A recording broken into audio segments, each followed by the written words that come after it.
Hope you're having a great day out there. We want to thank you for joining us, spending part of the day here on Aspire to Retire with Ralph and Tim Short, the father-son team behind Welcome Home Financial Partners. You can find out more about Ralph, Tim, the entire team on the website. That is welcomehomefp.com. You can also give a call, schedule a time to speak with them. If you have questions about things we talk about this week on the show, questions about your retirement in general, and just want to get a little more insight on it, hopefully a little bit more clarity on it, that number 804-635-3550. Once again, 804-635-3550. Online, welcomehomefp.com. My name is Chris Swan, and I'm pleased to be joined, as always, by Ralph and Tim Short. Gentlemen, glad to be with you once again. How are you? Doing great. Good. How about you? Doing well. I'd be remiss if I did not mention this. Happy Father's Day. It is Father's Day weekend after all, and fathers across the table here. So, Ralph, you don't have to speak on your son by any means, or Tim, you don't have to speak on your father, but happy Father's Day to you, gentlemen. Appreciate you taking time out of your schedule to spend with the listeners here. Let's go ahead and dive in. You're a father. I figure you're too young to be a father. We won't get into that, but no. I've got a 9-year-old son. He is probably the best career I've ever had is being his father and watching him grow up. So I really do enjoy that. So grateful for that, and like I said, grateful for you guys as we have the conversation today. A lot of people, they're worried about the future of Social Security, and they're putting their money where their mouths are, or are they actually? So far this fiscal year, 276,000 more people have filed for benefits, which is a 13% increase over last year. And a lot of them are looking at the earliest possible age of 62 due to fear of the solvency of Social Security, that the program may not be around for long. What are they missing out on by claiming early, and how could they inversely maximize their benefits? Well, it depends. I mean, we say this all the time is, the only way that the exact strategy to maximize your Social Security is you got to know when you're going to pass away, right? Because if you're going to live a long life, and, they say we're supposed to be living longer right now. If you make it to 100, you're probably better off waiting until 70. But if you die at 63, well, obviously you should have taken it at 62. So there's a lot to do with it. But, when you claim, and I think that's what a lot of people are doing right now, is they're concerned that Social Security won't be around in the same capacity as it is today. And, potentially that could be the case, but there's a lot of other factors that come into play with that, because if you take it at 62, you're going to have a reduced benefit. The earlier you take it, the smaller it's going to be. So once again, if you've got longevity in your family, you're probably better off waiting until age 70. But one of the biggest factors that people overlook is how it affects the spouse, because everybody says, well, when somebody passes away, we still get the larger check. Well, yeah, that's accurate, but the issue being is you still lose a check. So, whether it's, the breadwinner is getting $4,000 a month from Social Security and the other one's only getting $2,000. Well, how do you feel when $2,000 now goes away? Right? I mean, Chris, I'm pretty sure you'd agree with me, but if you lost $2,000 a month, it probably wouldn't sit well with you. So pretty significant concern. Yeah. Yeah. And things would have to change. And that's the one thing in retirement is you don't want to change your lifestyle, right? You just want to change your employment status. Okay.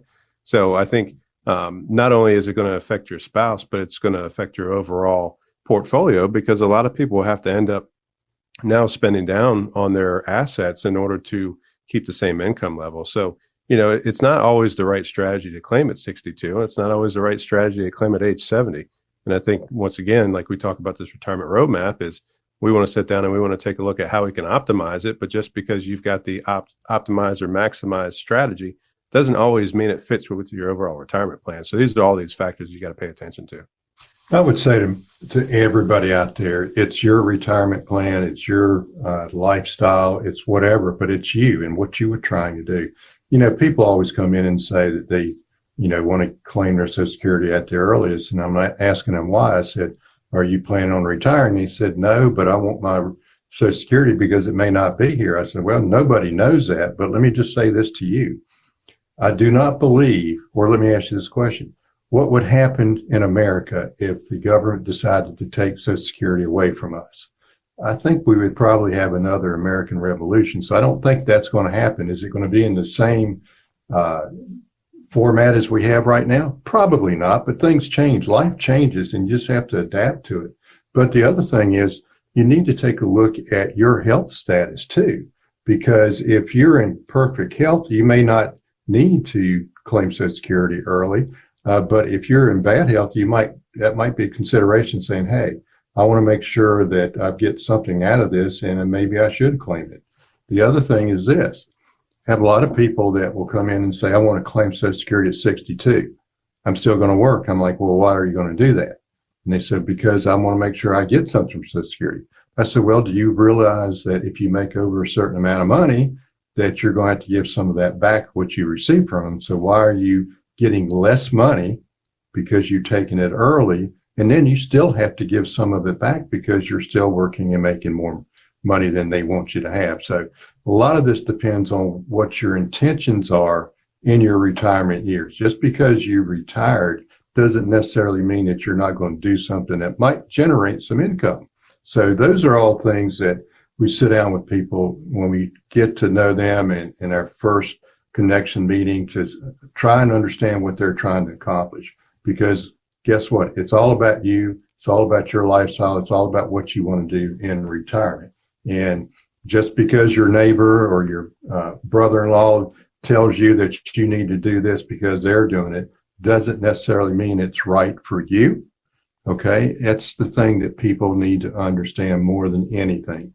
It's always about what you're trying to accomplish. And you should have a fiduciary that understands that, because he's not able to do his job if he doesn't understand what you're trying to accomplish. And it's not about what he wants you to do. It's about what you're trying to do, and allow us to get you where you want to go, and also just to guide you along the way, because there's always going to be obstacles that come up that nobody plans for. Mm-hmm. And as fiduciaries, you have to understand where you're trying to go. It's kind of like, I had a client or a prospect that came in from our television program last month, going through our roadmap process. And he was in that situation where he was making fairly good money from his pension. His wife was still working. And he said, my main concern right now is taxes. I'm going to claim Social Security before my full retirement age, and that'd be about a year. And I'm like, well, why do you want to do that? If you're making this kind of money, you're going to have to give it all back. It makes no sense to me. And he said, what do you mean? So I explained the situation, and he came back in yesterday, in fact, when we were sitting down talking about what his options were going to be, what he's decided to do. And he looked at me and said, the first thing I want to tell you is I investigated that Social Security. Even though I'd already started the process, I stopped it, and they said I did not have to. So I appreciate that bit of advice, because now I don't have to pay anything back, and maybe not pay as much taxes, because they didn't need the money. They had plenty of money coming in between the two of them. So they had $2,000 or $3,000 to the positive cash flow when we did our roadmap. And I'm like, well, why do you want to do this if you're going to get less money and pay more taxes at the same time? Makes no sense whatsoever. He said, I investigated, and I agree with you, and I made that change.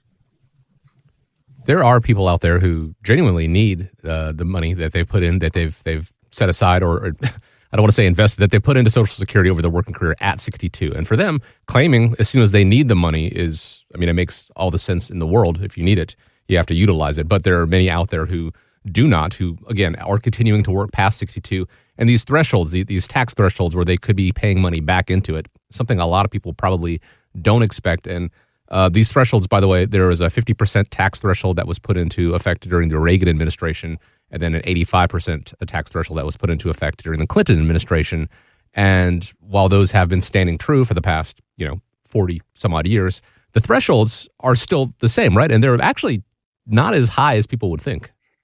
Yeah. And, when it comes down to maximizing your Social Security strategy, it should come down to your overall retirement plan. It should be about the strategy, not fear. Mm-hmm. I think, a lot of people, one, they don't understand how taxation works on Social Security, but also two is they think that Social Security is going to go bankrupt. And, I think there's a report out there that says that even if the trust fund was depleted, ongoing payroll taxes would still fund about 75 to 80% of the benefits. So, Congress has it in their hands. They're still talking about 2034, 2035, depending on which day of the week it is.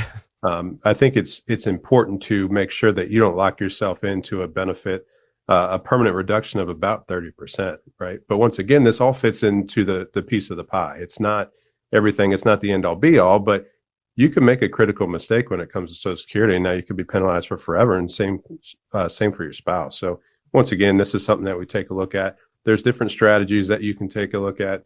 There's a widow benefit. There's so many different things out there that people aren't aware of, and it's always changing, right? There's a lot of changes that'll happen, probably more changes to come. So it's important that you don't go at it alone, because if there's another law that gets passed and you weren't aware of it, well, guess what? Now you might have made a mistake that you can't change. And I would also say to a lot of people, when you start taking a look at when to claim Social Security, if you can wait until you're 70 and you're in fairly good health, then why not do that? Because the last time that I checked, most people and the average investor in the S&P or in the market is probably only gaining about 2% growth over the last 20 years because of how they do things. The growth rate for Social Security benefit increases by 8% the longer you wait from your full retirement age until you're age 70. So, if you can pull money from other sources so you don't have to claim, might be a good idea for you to take a look at and realize that, guess what, that may be your biggest investment to draw from in your retirement years, because most people don't have as much money as they think they have. And that's a very important segment of their lifestyle and where their retirement income is coming from. So let's maximize that as best to you and to your situation. Yeah. And that's the thing is, a lot of people, if they're averaging somewhere around 2%, it's because they're doing what we're always told not to do. And that's to, buy high and sell low. But that's usually what happens because, a lot of people hear, hey, this is going well. Why don't you get into this? And then they hop into it and then it starts going down. And then they get fearful. And it's like, man, I knew I shouldn't have done this. And now they're getting out at a lower point. Once again, this is all tailored to each individual, because maybe if you retire at 62 and you don't have a pension, it might be wise to go ahead and collect Social Security, because I don't believe in spending down your assets just to have Social Security build up. Because if there are changes, if we only get 75% or 80% of the benefit, now you've got less liquid assets, that could cause you an issue. So once again, this is why it's all piece of the pie. It's not just the end all be all with Social Security strategies. There's a lot more that come into it. And a lot of that has to deal with each individual. We talk so often about taking emotions out of the retirement planning process. Focus on the positive ones, the memories that you're going to make over the course of your retirement, but don't let fear dictate your market decisions. Don't let fear dictate your Social Security decisions, because as you guys said, a lifetime reduction in benefits for the sake of not knowing what the future is going to be right now. We don't know if there will be a reduction in benefits. We don't know if there will be a higher tax threshold, but you should, if you need the money, by all means, it's worth taking a look at. If you don't need the money, exploring the options, and perhaps there's a lot of benefit to you towards delaying, but it depends on everyone's situation. And once again, I have to remind you, the people at the Social Security office, they're not there to give you advice on how to claim your strategy or claim your Social Security. You want to go ahead and do that groundwork ahead of time, working with the team like the fiduciaries, Ralph and Tim Short at Welcome Home Financial Partners, in your best interest as part of that overall retirement roadmap. I think is certainly worth taking a look at, especially with something as complicated as Social Security. 804-635-3550 is how you get started with that complimentary conversation with the team. 804-635-3550 or online at welcomehomefp.com. So 62 is the earliest you can claim Social Security. 70 is, when the benefits are maxed out. There are a lot of milestones when it comes to retirement. It actually begins at 50 when you can start making catch-up contributions to your retirement accounts. Guys, we're going to run off a lot of numbers here, I understand, but can we go through some other key ages that follow when it comes to retirement and the significance of them? Oh yeah, there's a few milestones there. I think the biggest one that most people are aware of is the 59 and a half, right? But there's also other ones out there too. There's a 55 rule as well that people aren't aware of for most folks. But 59 and a half, what that would end up doing is, if you've got your money saved in a 401k or a Roth IRA or traditional IRAs, whatever type of qualified retirement plan, that's going to avoid that 10% early withdrawal penalty from the IRS. Some people still think it's age 65, which I still find hard to believe. But I met with somebody this past week that said, oh, I swore that 10% penalty was until 65. I said, no, fortunately, it's not. It's 59 and a half. So that was good for him because he was already past 59 and a half and he's looking to retire. So that's good. But there's a lot that comes into that. I mean, with the Roth IRAs, they have two sets of rules, if you will. You've got to do 59 and a half for 5 years, whatever is longer from the date of establishment. But, the 55 rule that some people aren't aware of, or most people aren't aware of, if you retire the year that you turn 55 in your current employer account, you could avoid that 10% penalty, but that's just on that current account. So a lot of people aren't quite aware of that, which actually it's come in handy as of late, because there's a lot of change going on. There's a lot of layoffs. There's a lot of early retirement, if you will. So if you're fortunate enough to have a good nest egg saved up, you could have possibly avoid that 10% penalty. So we already talked about 62, the earliest that you can claim Social Security outside of any type of spousal widow benefit. But those are a couple of them. I don't want to take all the thunder on these milestones. Well, what I would say is that for most people, you just need to understand how things work, because for most people at this day and age, they're going to be full retirement age is going to be at 67. But it really depends on when you were born. And that's what most people really haven't seen any charts like that. And that's what we kind of go over and let them know that, hey, these are the times that you can get your money without any problems, or full retirement age, what it's going to be.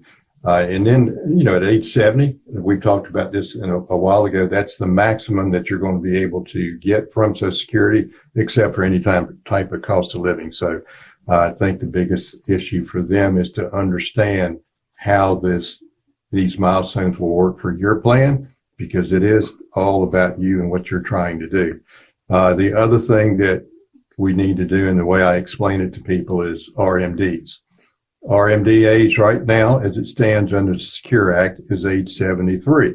And what does that mean? That means if you have a retirement plan, no matter what it is, whether it's a 401k, a 403b, a 457, I mean, these are all tax codes, and that's all that means. If you qualify for certain plans, it's because of where you work and what they have established for you. But at that point in time, you're going to be required to take money out. Why is that? Because if you do not take any money out of those qualified plans for retirement under the eyes of the IRS, then that means you don't have to pay any taxes. So do you believe that the government likes knowing that you've got several hundreds of thousands of dollars in an account where they can't get their hands on any type of tax money? Well, no. So that's why RMDs were established. And it always depends every December 31st on the value of your accounts. And they will count, well, not the government, but your investment people should send you a letter saying this is what you have to take out. And that is the thing that people need to understand, that you're going to be required whether you want to or not. You can do it before, but at age 73 at the moment under Secure Act. But in 2033, it's going to change again to age 75. So, but stay tuned. We know the government can't make their mind up, and they're always going to make changes and stuff. So, but that's the biggest thing to understand in this age bracket, is between ages 73 and 75, depending upon when you were born, you're going to have to be required to start taking money out. Whether you need it, whether you want it, you're going to have to do it. And if you don't do what they tell you you're going to do, you're correct. You will not have to pay any taxes, but now you'll receive a letter from them saying, oh, by the way, you didn't take out that RMD that you had to, so now we're going to not charge you taxes. There'll be a penalty. And at the moment, it's 25%. So the moral of the story, unless you're in a tax bracket more than 25%, take your money and go have a good time with it, or do whatever you want to. Enjoy your life. Enjoy the lifestyle in retirement, because isn't that what you always dreamed of at 10 or 11 o'clock at night when you drug home from work and you're tired, and at the end of the week you're just like, man, I'm so glad to be able to rest up for next week's job duties. So enjoy your lifestyle when you can. Yeah, the age 73, there's been a lot of change to it, and that's where we see a lot of mistakes happen, because it used to be 70 and a half and people still think it's 70 and a half. And if you're born 1960 as it stands right now or later, then it's going to be age 75. But there's a lot of things that come into that, and I think a lot of people, Roth IRAs haven't been around for forever. I think ideally it's probably better for most people generically to put money into a Roth, because the Roth IRA doesn't have the RMDs. So if you don't need the money and you got $3 million saved up in your Roth, well, guess what? You never have to touch it, so you don't have to worry about it. But no matter what, the IRS is going to get their tax revenue somehow or another, right? So it's either now or it's later on down the line. But, a lot of people, if you go ahead and start pulling money out at age 70 and a half, because you still think it's the old rule because you're doing it alone, now you might be putting yourself into another tax bracket. Is that necessary? Or maybe you've never heard of the required minimum distribution rule if you're living under a rock, and now you're being penalized 25%. If you did very well with saving, well, that's a substantial amount of money, right? But this is one of those things because it changes. It has changed so much in the last 5 years, give or take, that if you're not up to date on the rules or the changes that we see, and listen, we're in year 2025, we're in the year of change, right? So there's so much that's happening. So you need to make sure, once again, that you've got a team behind you that can give you the guidance, that knows the ins and the outs of the rules, and to make sure that you don't make a mistake, because, it's your money. I'm pretty sure I haven't come across anybody that says, hey, I don't mind giving the government more money, right? Chris, you can probably say the same thing. I don't think you run into anybody like that. I haven't met anyone, no. And we've talked about this before. I've yet to find it because I haven't really looked. There is a place on the IRS's website. If you feel inclined to give more money, you can make a donation right there on the website. A donation, because it is kind of a charitable. But very few people, I think, take people up on that offer, or take the IRS up on that offer. RMDs, as you mentioned, have changed in the past 5 years. Secure Act 1.0 moved from 70.5 to 72. 2.0 moved it to 73. It's going to go up to 75. One thing you need to keep in mind, that R stands for required, even if you don't need the money. Uncle Sam does. So you want to be aware of that. You don't want to get penalized. There are ways, if you have time on your side, these different milestones we've been talking about, to using the road trip roadmap analogy, to navigate around it and make sure that you pay as little as possible. Pay what you're obligated to, but not any more than that. We rallied off, like I said, a lot of dates there. Starting from age 50 is the first real significant thing when it comes to your retirement. And perhaps you are, closer to retirement. Perhaps you're 60. Perhaps you're 62, getting ready to retire, and you think, oh, I didn't do these things. I've made a mistake. Well, not necessarily. It's certainly worth taking a look and now having a conversation. There's no time like the present to have that conversation, to make sure you're taking the right steps as it pertains to your retirement. And that begins with sitting down and speaking with fiduciaries like Ralph and Tim Short and the team at Welcome Home Financial Partners, having that complimentary conversation, and make sure as you get ready to enter into retirement, all those T's are crossed and those I's are dotted. 804-635-3550. That is the number I want you to focus on right now. That is the number how you can reach out and set up a time to speak with them. Many Americans set a goal of saving $1 million for retirement, and the number of 401k and IRA millionaires has grown in the past year. So if you fall in that category, congratulations to you. But where would that money last the longest based on household, transportation, and healthcare costs? There was a recent GoBankingRates.com analysis found that Mississippi is the winner here, 22 years and 8 months. But in Hawaii, that same amount, that $1 million, would last less than half of that, just over 10 years. New York and California also pretty expensive. In case you're wondering, Virginia, it is set at 15.7 years. These wide differences aside, how can someone optimize their retirement savings to ensure that it lasts as long as possible and that their money, works for them as long as possible? Well, there's ways of going about it. I think it was rather interesting looking through the list that Virginia comes in where it did, but it seemed like almost all the states north were the most expensive, minus Hawaii, obviously. And then further south you go, the cheaper it normally gets. So I think Virginia was at $53,235.96 for the total annual expenses. But of course, once again, that's very generic, because if you live in Loudoun County or Fairfax County, it's probably going to be a little bit more than that.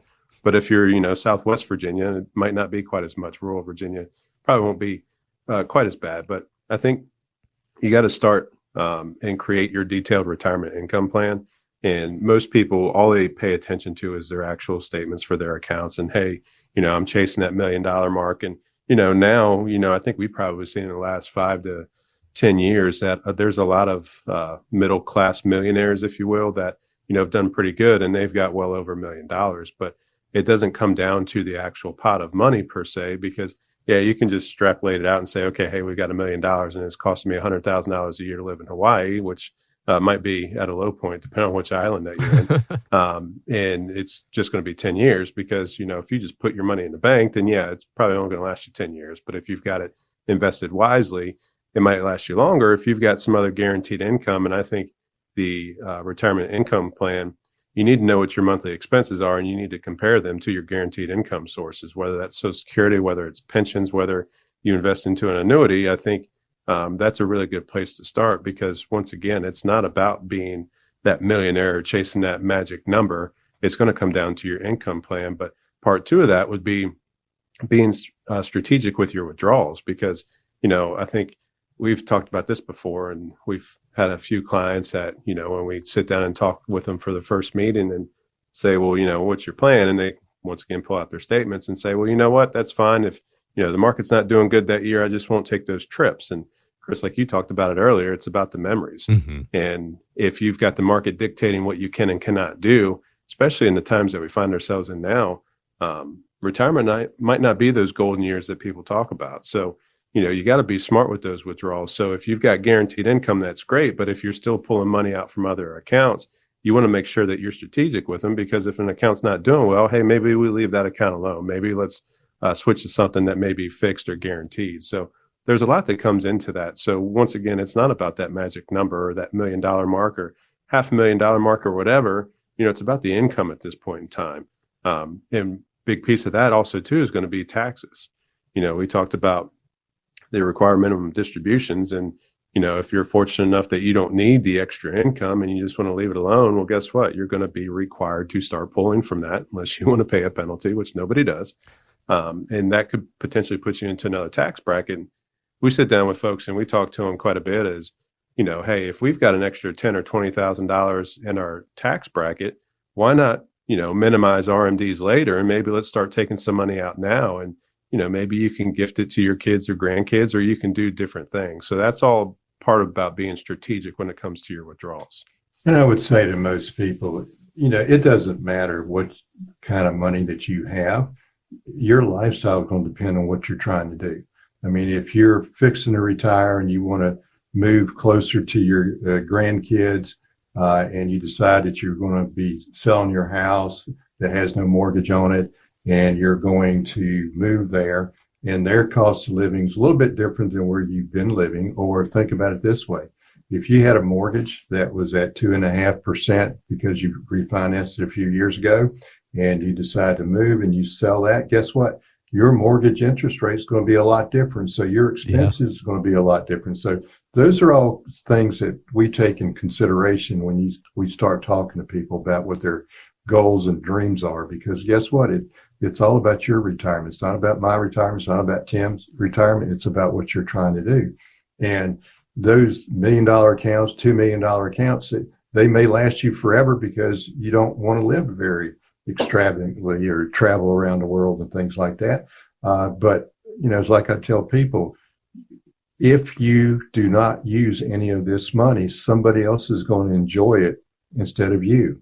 So you're the one that earned it. Let's sit down and take a look at what you're trying to do.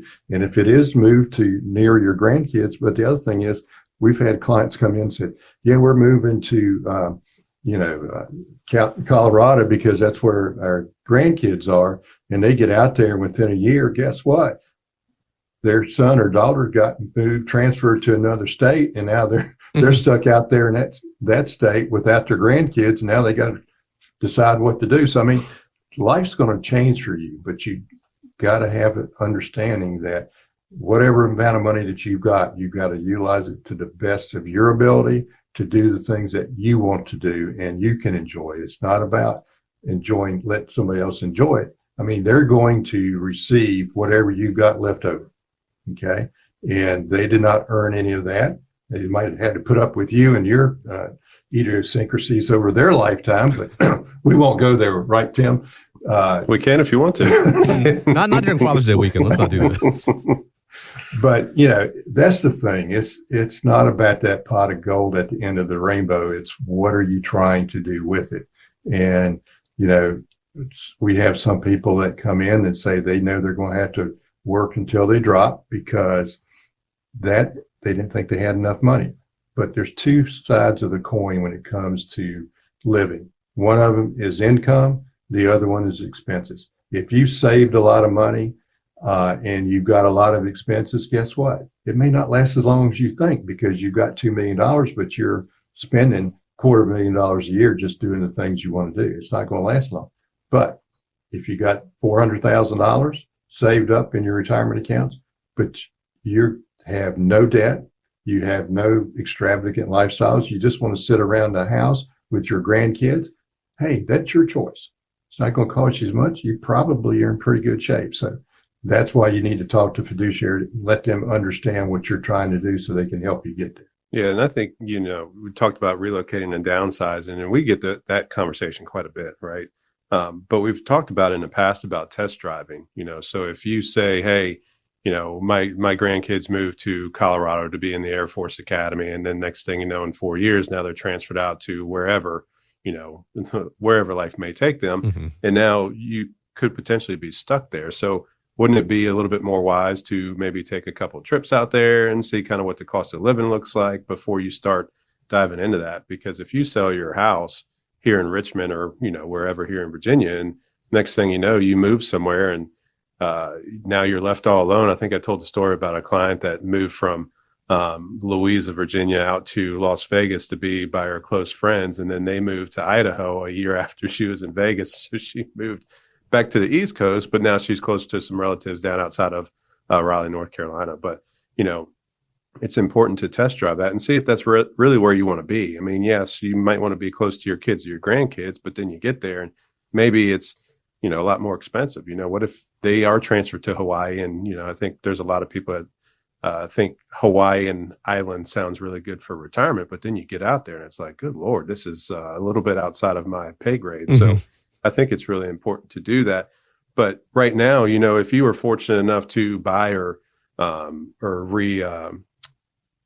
take a look at doing another mortgage, in 2020 or 21 or possibly even 22, and you've got extreme low rates. I mean, I met with a guy a few months ago that had a 1.9% mortgage. Wow. I'm like, I haven't seen that. I've seen 2, but I haven't seen 1.9. So, unfortunately, he's probably never going to be able to refinance, but it's a good place to be. So, a lot of people now are stuck. I shouldn't say stuck, but are in lower percentage mortgages, and you're not going to find that right now. So is it that wise to, move across country or maybe down south or to Florida to be with the rest of the retirees? Or is it wise to just kind of stay put for right now and maybe wait for the shift in the housing market? So there's a lot to do with that. But, one way to erode your $1 million really quick is not plan for your health care or long-term care. Mm-hmm. I don't know if anybody listening has paid attention to those costs, but they're pretty high, right? So if you're in a facility that's going to cost you $10,000 a month, and that's not the highest. I mean, that's not the most dramatic price we've ever seen. I think I've seen up to about 22 grand. So those are things you got to pay attention to because yes, insurance can cost you a little bit of money. But if you're not planning for that and you're going at it alone and you need it, well, it's going to be a little bit more expensive when you don't have it. So I think it's really important to pay attention to that. And a lot of people want to go into the 55 plus communities or, assisted living facilities. There's a lot out there and there's a lot of big price tags when it comes to that. Some of the communities around here, I mean, the buy-in can be $400,000 to $500,000 on entry fee. Right. So, a lot of people say, well, I'm just going to go ahead and sell my house and I'm going to give this facility that money. Well, a lot of times you can't get a refund. So once again, that might be one of those things that take a look, doing some different stuff. But I think it's important not to lock yourself in and to test drive some things. And, if you're not, if things sound really good as an idea or a theory, maybe let's test drive that before we just jump in. And the other thing to consider too is if, like Tim was talking about downsizing, let's say that you've got a 3,000 to 5,000 square foot home, and now you are going to downsize to 1,000 to 1,200 square foot apartment or whatever it is. That's going to be quite dramatic change. And where are you going to put all the stuff that's in your 3,000 to 4,000 square foot home into 1,000 square foot apartment? So, I mean, those are all considerations that people don't think about, and we just have a discussion. Yeah, it's kind of jovial moment when we start talking about things, but then they start thinking, oh, never thought about it like that. But you're right. I mean, there's a lot of stuff you collect in your lifetime, and you got to figure out what to do with it, unless you're going to leave it like it is and let the next generation take care of it, and they're going to not think highly of you when they got all these things to get rid of it after you're no longer here. My parents right, Chris? Yeah, no, very much so. My parents are actually currently in the process of trying to declutter their house. I won't call them hoarders, but they have amassed a lot of things. And truth be told, a lot of stuff from my childhood, my brother's childhood, that's still there. And they called me the other day and said, hey, do you want this? Do you want that? I don't have space for it in my house right now, let alone, so I told him just to sell it or donate it or what have you. But back to the task at hand, $1 million, and if that's going to be enough in retirement, I don't want anyone out there who doesn't have $1 million to be deterred and go, well, I can't afford to live for 2 years in Virginia or Hawaii or wherever, so I'm not going to be able to retire. Everyone's situation is different. Ralph, Tim, as you guys mentioned, perhaps you live a very frugal lifestyle where, $500,000 is going to suffice and get you to 20, 30 years of retirement. You don't know until you actually sit down and start developing that plan. And there's a lot of benefit to, of course, test driving that plan. If you've got the time, maybe test driving the budget ahead of time. You're not going to buy a car sight unseen without, giving it a quick test on the road. Same sort of thing when it comes to retirement. If you've got the luxury to be able to do so, certainly worth taking a look at and develop a plan around that.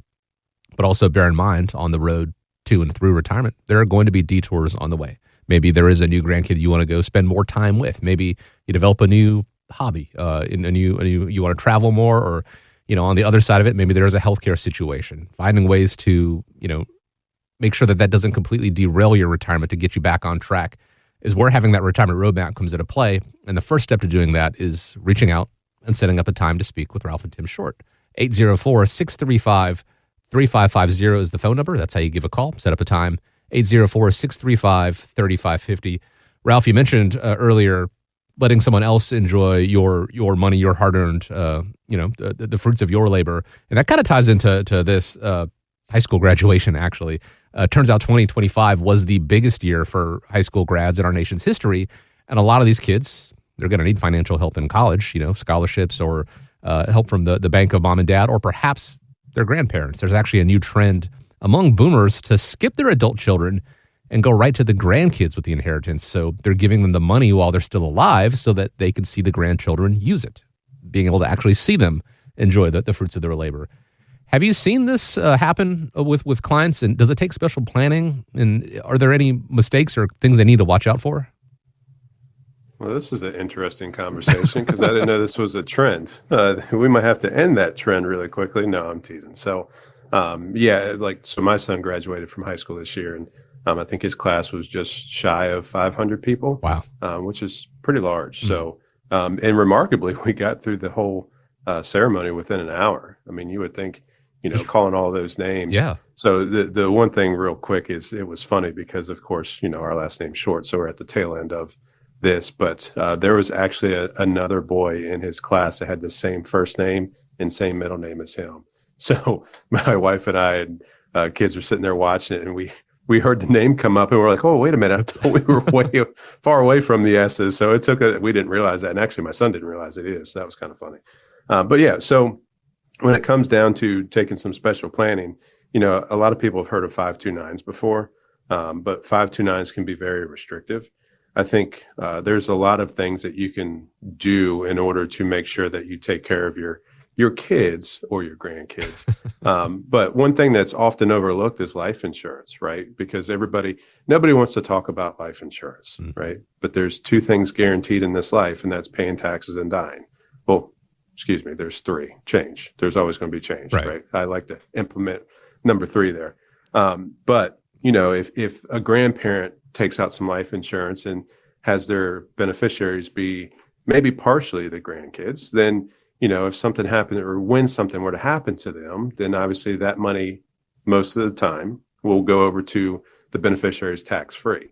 So that could be a good way of doing it. But not only the death benefit, but there could be some cash value life insurance policies out there that could do the same thing, not just necessarily on the grandparent, but it could be on the parent of that child too. So I think there's other ways to go about saving for college.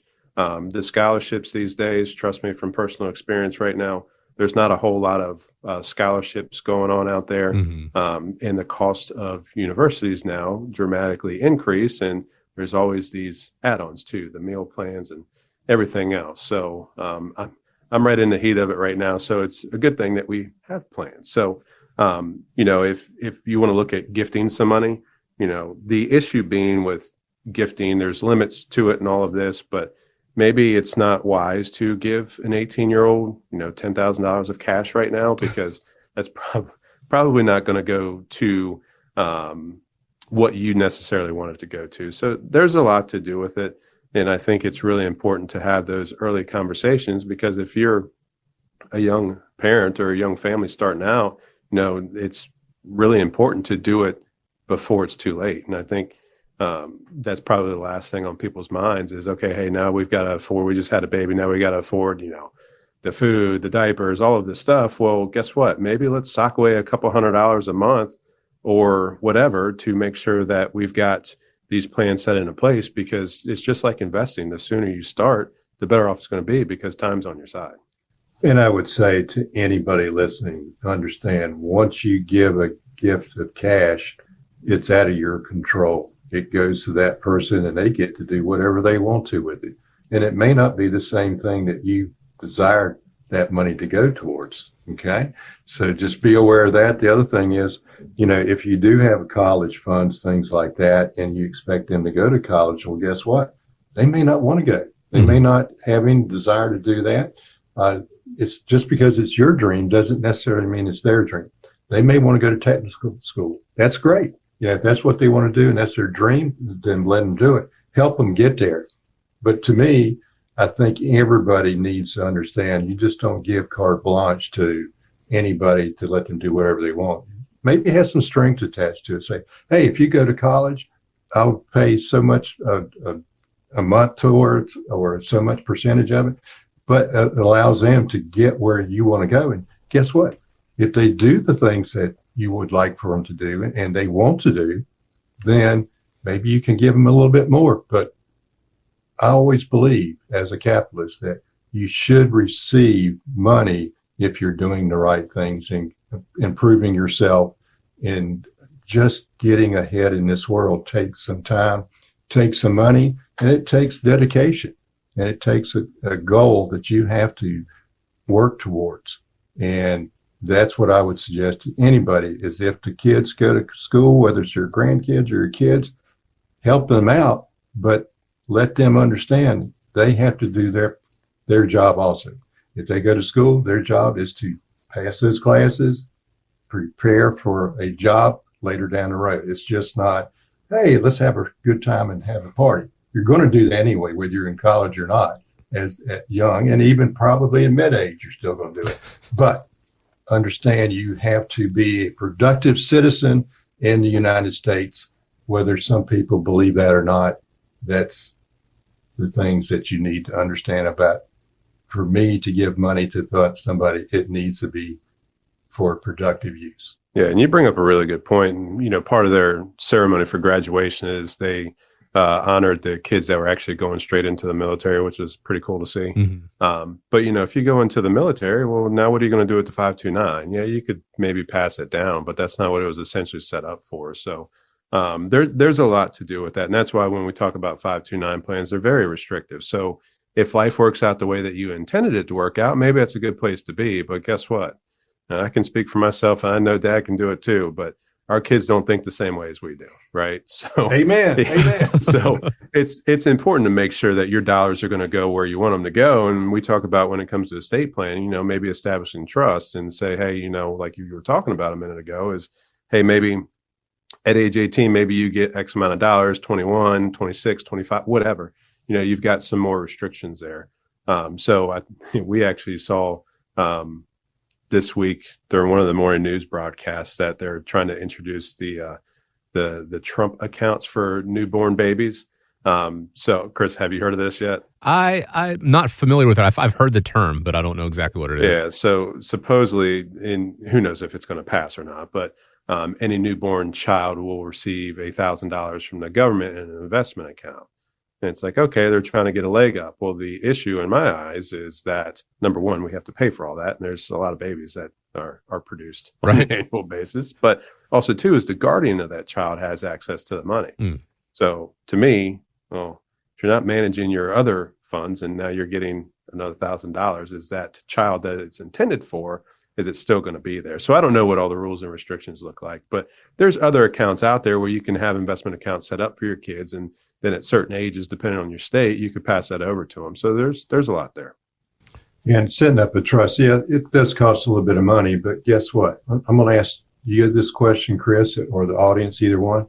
Think about when you were 18 to 20 years old and you just got $100,000 inheritance from whoever it was, whether it's your grandparents, whether it's your parents, or whether it's, mommy's best friend that loved you to death and then they didn't have any kids and they thought you were the greatest thing since sliced bread. Of course, then we didn't have anybody that thought you that way. But anyway, but think about what you would have done with $100,000 at age 18, Chris. Probably you may not have been here today because you probably would have spent it not the way that it was intended for it to be spent. Probably fast cars, younger women, and older whiskey. That's just the way life is when you're 18 to 20 years old. Live the lifestyle, all right? But, that's the thing with the trust. It does help you. If you're not here, make sure that it's spent wisely as best you can. You do have some strings set aside from the gravesite, if you want to call it that way. Whether it is in your estate plan, your legacy planning, or whether it is like so many people are doing right now while you are still living, to be able to enjoy it and see, your beneficiaries enjoy this sort of thing.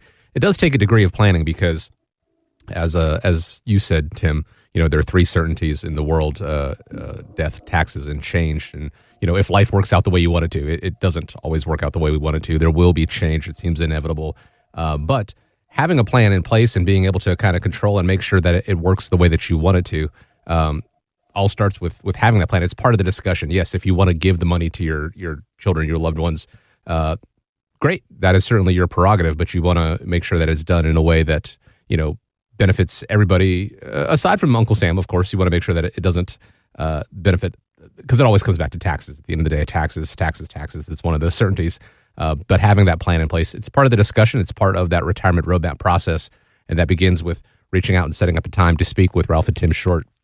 804-635-3550 is the phone number. 804-635-3550 or online at welcomehomefp.com. Ralph, you mentioned earlier, helping them get there as far as reaching their dreams, or whether it is putting money towards trade school. It's the same sort of thing when it comes to your retirement. That's what you help people with, helping them realize their dreams, make their retirement dreams into a retirement reality. So great parallel there.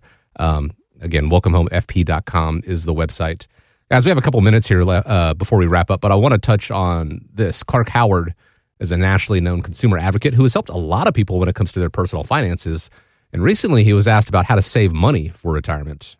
After age 50, you're even allowed to put in mega dollars beyond what somebody younger than 50 can do. Put the money in a simple fund. My favorite, a Target retirement fund.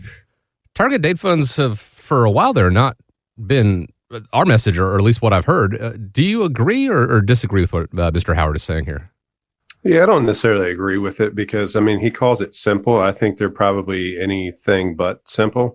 Generally, they're going to come with higher fees than just your normal funds inside of your retirement account. But what they don't, or what they do is just a one-size-fits-all approach.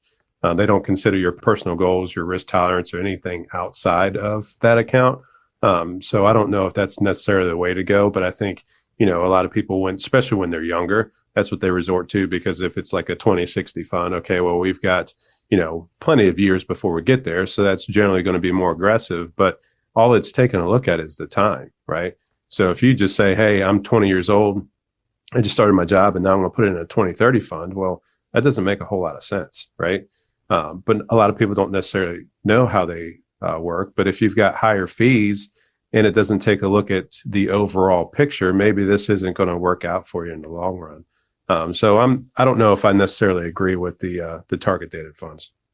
I would say the reason that most people use target dated funds is because they really don't have a fiduciary or an advisor that's going to kind of take a look at their individual situation, particularly if you're at work. Basically, people that are in target dated funds at work is in their 401ks or 403bs, and all of a sudden, they receive this packet of information from their HR when they first started work, and hey, this is what we got as a 401k. You need to sign up for it. Just sign here, and you decide which one you want, and that's kind of it. And they're kind of like a deer in headlights look when you receive that, because you have no idea what it is unless you've been trained in finance. You went through finance school or something like that, or you had a special interest and you dove into it. So all of a sudden, you're sitting there choosing something that's going to affect you for the rest of your life, and you have no idea what you're supposed to be doing with it. So, but it is a good way to get started, okay? Because it is simple to say, hey, I'm going to sign up for this. I'm not going to have to worry about it. But guess what? You're going to have to take responsibility for how that affects you later on in life by making those right choices and stuff.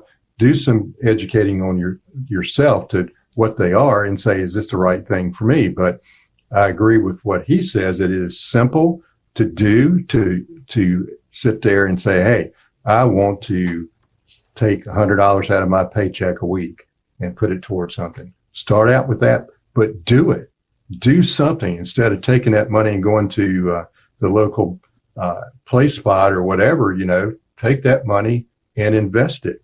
And if it's simple enough for you to do that, that's fine, but that's not the be all, the end all. You need to take responsibility and say, hey, is this the right thing for me? The right thing is to save money. That is correct. Mm-hmm. Is it the right investment vehicle? It depends on that person and what they're trying to do. And I always tell people, it's always about your goals, your aspirations, but you do need to take responsibility, save money, whatever it takes to do that. As always, we appreciate you joining us, spending part of the day here on Aspire to Retire with Ralph and Tim Short. Hope you have a great week ahead of you. Hope you stay safe out there. Gentlemen, appreciate the time as always. And as we wrap up, I do want to leave you with the final word.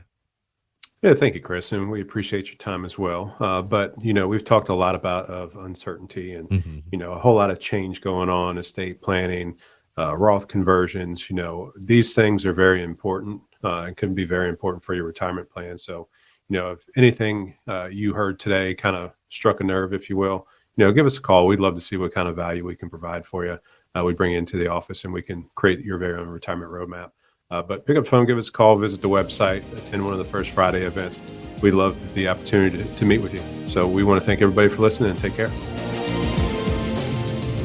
All content is for information purposes only.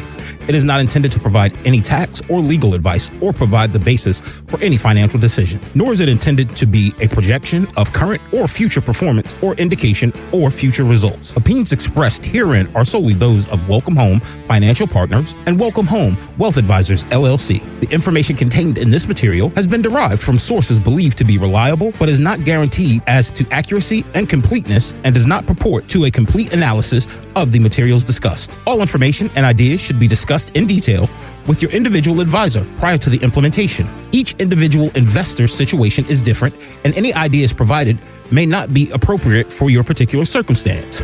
Advisor services are offered by Welcome Home Wealth Advisors, LLC, a registered investment advisor in the state of Virginia. Being registered as an investment advisor does not imply a certain level of skill or training. Insurance products and services are offered through WPI Holding, Virginia Insurance License Number 138509, an affiliated company.